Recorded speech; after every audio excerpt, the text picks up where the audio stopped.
Lo katanya 4 lawan Elunian. Oh, itulah ya. 4 lawan Elunian itu maksudnya 4 lawan bagus betul. Bagus pemimpinnya, bagus rakyatnya. Saya ingin ada sebuah hiburan yang dimana malam-malam tidak gelap lagi Pahlawan. Siap. Tapi Pahlawan menjadi kota yang terang benderang.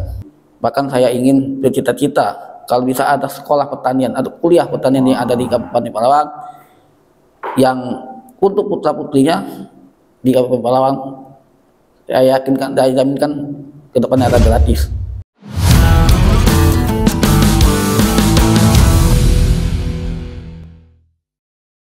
Assalamualaikum warahmatullahi wabarakatuh. Waalaikumsalam.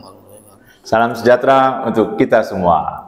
Aduh, podcast malam-malam dingin-dingin, hujan, didatangi oleh sahabat, oleh kakak. Apa ini sebutannya yang banyak nih, aktivis. Wah, yang sekarang lagi banyak diobrol di grup. Ya, kita sapa nih Kak Muhammad Ali. Wah, Assalamualaikum Kak. Waalaikumsalam. Dari rumah. Dari rumah. Dari rumah, buka langsung ke sini. Ya, dari rumah, buka, sholat maghrib, langsung sini. Asik. Dari kemarin lah sudah janjian kita nih sebenarnya. Apa? Dari kemarin aja janjian. Tapi kayaknya beliau lagi sibuk karena saat ini beliau lagi berjuang nih untuk menjadi calon bupati 4 Lawang. Heboh nih Kak Yoga. Iya. Di grup ini. Itu memang apa itu? Memang benar atau gimmick-gimmick masih ini? Izin nanya nih. Ya. Gimana tuh? Jadi gini, Pat Lawang ini berdirinya di tahun 2007. Oke. Tanggal 20 April 2007, kurang lebih hampir 17 tahun saat ini. Nah, saya merasa terpanggil ketika generasi tua seperti incumbent sekarang Pak Jonci, Yulis Maulana dan lain-lainnya itu maju ke daerah lain. Pak Yulis Maulana maju ke Bupati Lahat, Pak Jonci maju ke Gubernur. Ini ada krisis kepemimpinan leadership yang di Kabupaten Pahlawan yang harus kita ganti.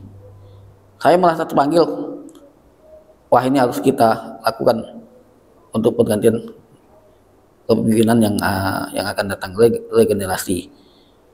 Dan saya juga melihat Pak Lawang ini lambat dalam pembangunannya, gitu kan, dimana perkembangan kotanya juga lambat, tingkat untuk menurunkan kemiskinan juga masih lambat, dan untuk namanya penerangan dan kota yang menjadi ibu kota nih, sering energi listriknya sering mati gitu kan. Dan itu saya melihat ada rasa terpanggil Kabupaten Pahlawan ini harus kita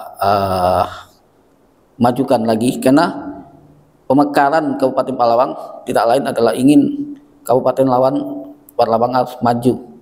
Itu kan, karena dulunya Kabupaten Pahlawan kan bagian daripada Kabupaten Lahat.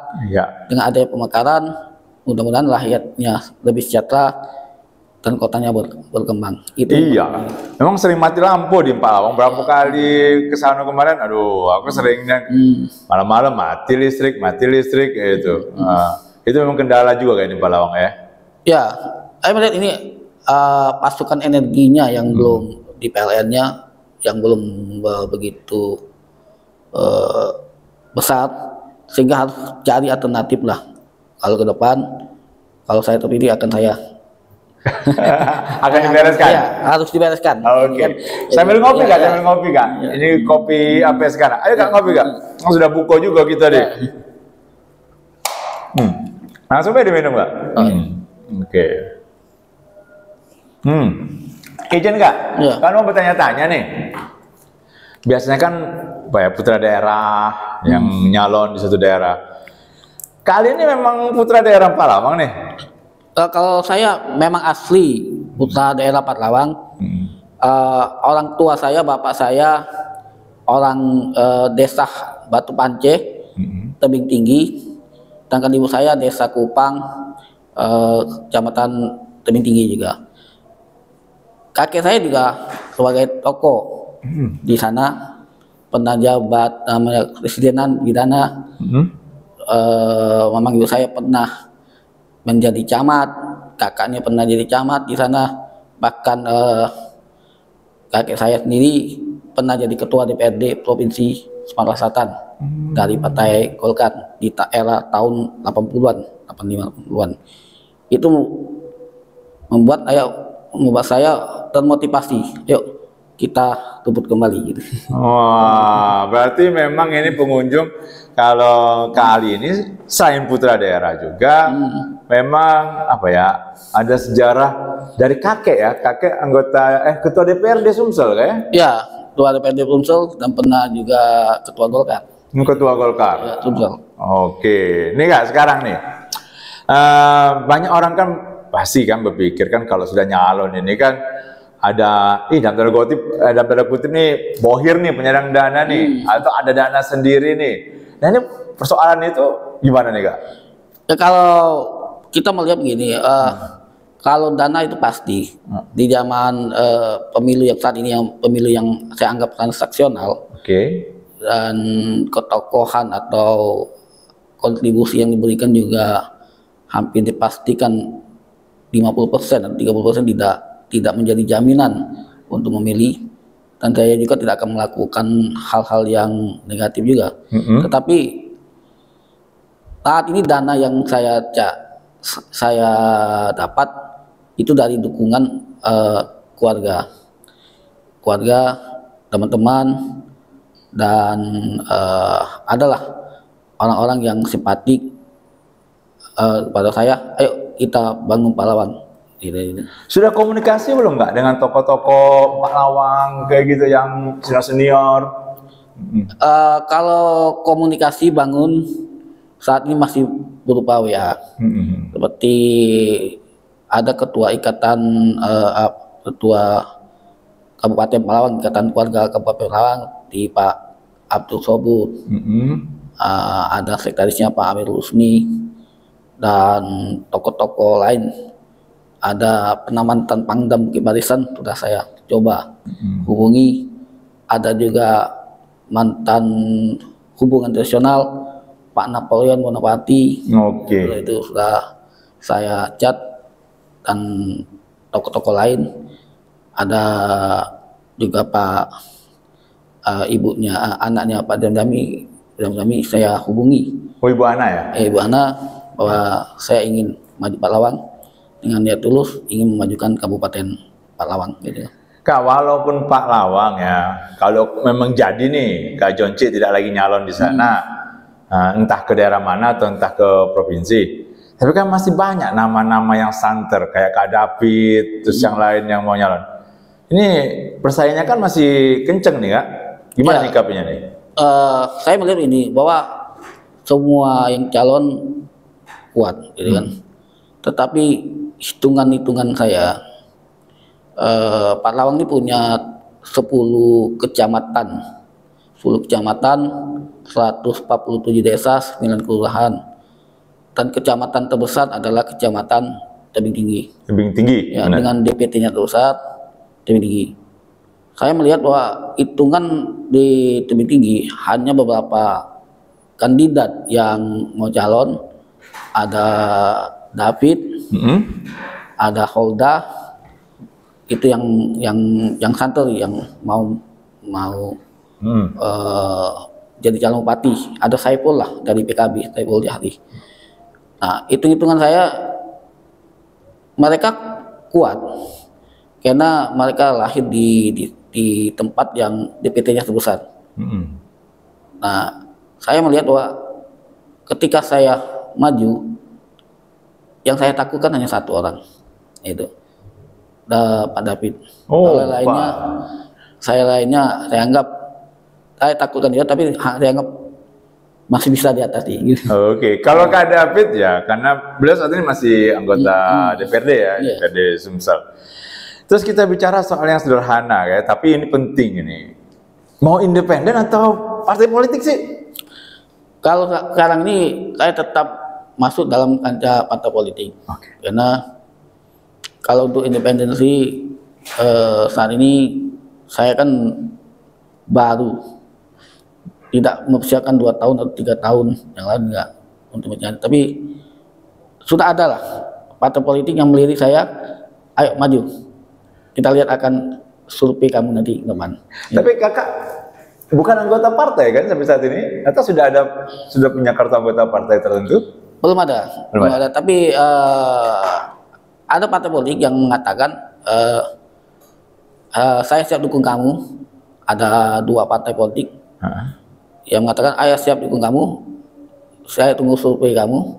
Ketika survei kamu cukup lumayan, kami siap Pak dukung. Itu partai besar atau partai ini nih? Partai besar. Partai besar. Ya. Alhamdulillah. Dan komunikasi sudah dijalankan ke pimpinan partai? Sudah dijalankan pimpinan partai. Oh, sudah ada lampu hijau nih? Ya sudah ada. Dia tinggal melihat survei saya dulu gitu kan. Kalau saya dan Kak Ali ini pengunjung berada di dalam beberapa grup WA lah ya, yang kita sering membicarakan banyak hal, termasuk ketika Kak Ali nge-share video-video bakal maju menjadi Bupati Palawang, tanggapan dari kawan-kawan. Kan saya ngerespon tanggapan kawan-kawan? Ya saya anggap ini, kalau ada respon berarti ada apa namanya itu perhatian lah ya? Perhatian terhadap saya. Kalau nggak ada respon nggak mungkin ada perhatian ini. Nah, karena ada respon, ada perhatian, benar nggak hal ini maju gitu kan? Nah, kan mereka tahu kondisi saya, tahu pekerjaan saya kan, tahu kan. Tapi tidak semua, ada yang betul-betul simpatik mendukung, ada yang pro kontra itu biasa bagi saya kan? Dan saya menganggap ini biasa, dan saya tidak ambil pusing soal itu. Saya hanya fokuskan diri bagaimana saya bisa menang. Wah, ini mental yang sangat bagus ini. Didengarkan, tapi keputusan tetap pada diri sendiri. Keluarga, gimana nih? Kalau keluarga dari dulu sudah menyarankan, yuk kita kembali ke daerah, Kabupaten Palawang kan, kita bangun Palawang. Karena saya melihat begini, saya masih pikir-pikir, karena saya ini jarang pulang gitu kan. Orang tua saya memang kerja di sana hampir 10 tahun, dari tahun 94 sampai 2003. Orang tua saya jaksa di sana. Saya juga jarang pulang gitu, hanya pas liburan. Karena saya lahir di kota Palembang gitu kan. Orang tidak begitu mengenal, hanya mengenal keluarga-keluarga di Palawang. Tapi ketika saya melihat ada harus pergantian leadership kepemimpinan, saya merasa panggil juga, ayo kalau memang gitu saya akan maju. Gitu. Wah, berarti mulai Lebaran ini bakal sering ke Palawang atau bagaimana? Mulai Lebaran ini saya akan langsung turun ke bawah, sosialisasi dengan atribut, turun ke masyarakat, minimal ke keluarga-keluarga saya dulu, gitu kan, untuk sosialisasi bahwa niat tulus untuk membangun Kabupaten Palawang yang ilu nian. Ilu itu kalau bahasa Indonesianya itu baik, bagus, gitu kan, lebih cenderung ke karakter, gitu kan. Karena Palawang itu kan dikenal kriminalitasnya tinggi, ya kan. Dengan saya membuat setrim berpikir bahwa Palawang itu ilu, ya, dengan ilu itu artinya bagus, baik pemimpinnya bagus, rakyatnya bagus. Dan saya yakin untuk kriminalitas akan saya atasi secepat mungkin, gitu kan. Nah sekarang kayak gini Kak, persiapan kan pasti secara pribadi sudah matang nih, udah berani ngomong nih di grup maupun di mana-mana. Tim pemenangan sudah disiapkan belum? Kalau saya melihat gini, saya hanya satu nanti akan membentuk tim pemenangan relawan dari keluarga. Terusnya saya akan lewat partai politik yang akan menjadi tim pemenangan. Ada slogan tidak yang akan dipakai nanti ketika nyalon nih? Lo katanya 4 lawan elunian. Itulah ya. 4 lawan elunian itu maksudnya 4 lawan bagus betul. bagus pemimpinnya, bagus rakyatnya. Wah. Itu saya ambil dari bahasa Patlawang ilu, gitu kan. Ilunya. Kalau enaknya di Patlawang nih ada 4 bahasa. Yang beda-beda. Ada bahasa bahasanya ada yang kalau ngomongin orang itu cemeh, ada cemo. Nah itu ada nedo, ada dide. Nah ini hanya satu kabupaten di Sumatera Selatan ini yang punya 4 bahasa tuh di Kabupaten Patlawang. Wah. Gitu. Ini Kak Ali memang apa ya, menghabiskan masa kecilnya di Patlawang ya? Enggak, saya gimana ceritanya? Lahir di Palembang, besar di Palembang, sekolah Palembang dan di Palembang. Tetapi orang tua saya selalu bilang, kakak saya, ayo bangunlah.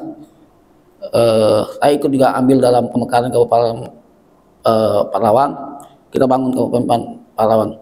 Saya ingin bercita-cita Patlawang ini punya demografi atau geografisnya sama dengan Sentul. Ini kan daerah perbukitan, dan ingin cita-cita agar Patlawang ini seperti kawasan Sentul Island, itu kan, di mana ada wisata pegunungan, ada wisata air terjun, ada pesawahan, dan itu cita-cita kan. Saya akan, insya Allah, kalau saya diridhoi, saya ingin menjadikan Kabupaten Patlawang seperti kawasan Sentul Highland. Wah, sambil kopi Kak, sambil kopi biar ngobrolnya lebih enak nih. Hati-hati Kak. Ya. Oke. Ini kopi sekarang nih memang pas untuk dingin-dingin. Kak, kan lama di Palembang, apa tidak khawatir warga Patlawang tidak familiar dengan Kakak nih? Hampir saya katakan di tebing tinggi kecamatan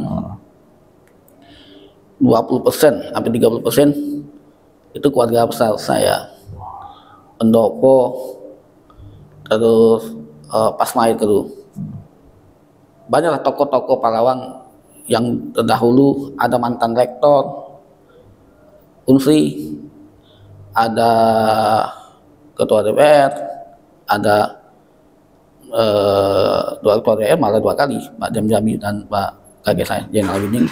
Terus ada mantan gubernur, ada juga mantan Pangdam Bukit Barisan, ada petinggi Polri yang ini menjadi kebanggaan masyarakat Patlawang bahwa Patlawang ini punya putra-putra yang terbaik, baik di nasional maupun di lokal.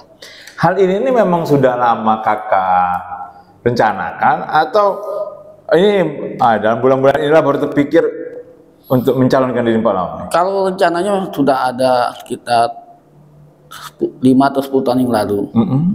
Saya masih pikir apakah nanti ke depan maju dari Kabupaten Patlawang atau Kota Palembang, masih pertimbangan tadi itu kan. Saat itu saya pikir saya lebih dikenal di Palembang gitu kan, dibandingkan Patlawang. Tetapi jumlah DPT Patlawang, Kota Palembang lebih besar 1,2, sedangkan Patlawang kurang lebih 250.000. Menyangkut kosnya juga. Iya benar. Kalau hitung-hitungan kos, Patlawang lebih kecil dibandingkan Kota Palembang. Ditambah dampaknya saya punya keluarga besar di sana, gitu kan. Jadi kosnya tidak begitu besar dan peluang probability-nya untuk menang bisa gitu. Amin, amin, amin. Kak, sekarang kita menghubungkan Patlawang ini ya. Patlawang kan walaupun kata kakak wilayahnya kecil, penduduknya kecil kan, tapi kan tetap juga apa ya, dalam artian tingkat mata pilihan juga sudah cerdas ini kan. Nah, ini mensiasati anak-anak muda yang di sana. Nanti ada program khusus tidak yang akan dikampanyekan nanti? Nah, kalau saya program untuk Gen Z lah gitu. Gen Z, anak muda di sana tuh butuh hiburan gitu kan. Benar. Itu kan di sana nggak ada hiburan kecuali organ tunggal. Organ tunggal itu nah. Jadi kalau malam orang melihat hiburannya organ tunggal, apalagi organ tunggal karena kan dibatasi, enak ingat ya kan. Saya ingin ada sebuah hiburan yang dimana malam-malam tidak gelap lagi Palawan. Siap. Tapi Palawan menjadi kota yang terang benderang, gitu kan. Tidak lagi mati lampu, tapi menjadi betul-betul kawasan yang hidup lah ya, hidup dikunjungi masyarakat.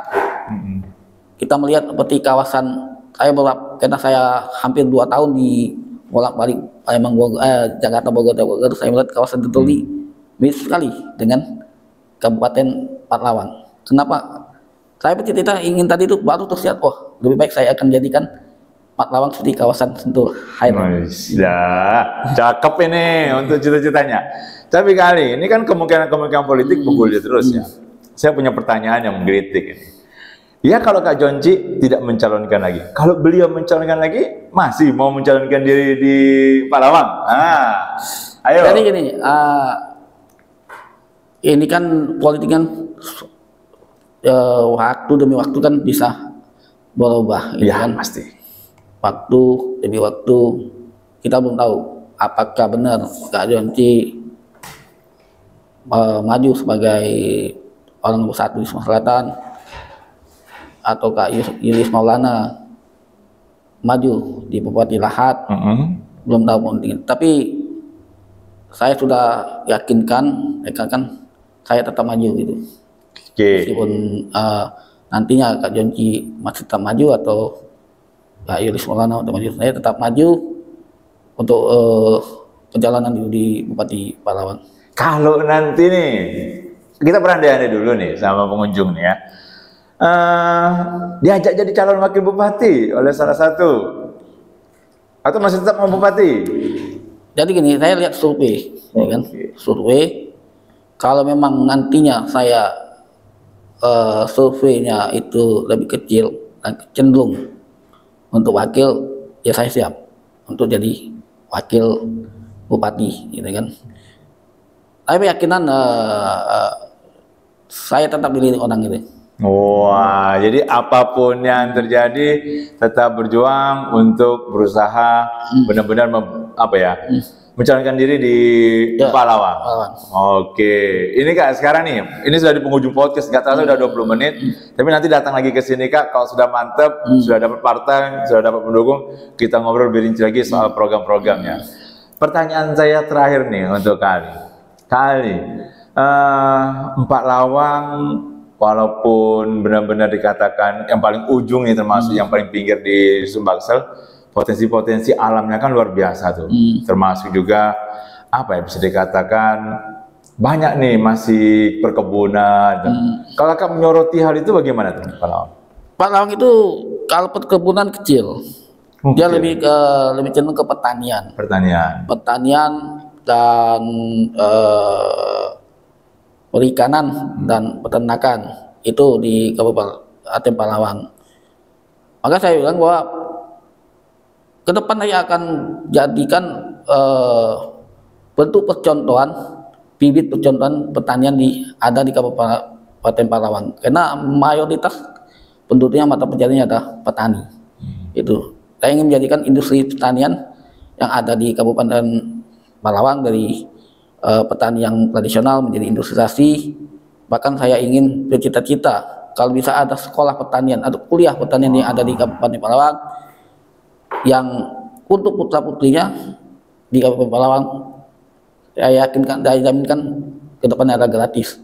Waduh, ini baik pengunjung ruang tamu rumah kebaikan, cita-cita yang sangat baik dari Kak Ali. Yang pasti ya, podcast Ruang Tamu Rumah Kebaikan Nusantara Sumsel itu tetap menampung banyak narasumber, dan ayo ke sini karena kami yakin bahwa orang yang datang ke sini pasti akan membawa kebaikan untuk masyarakat di Sumatera Selatan.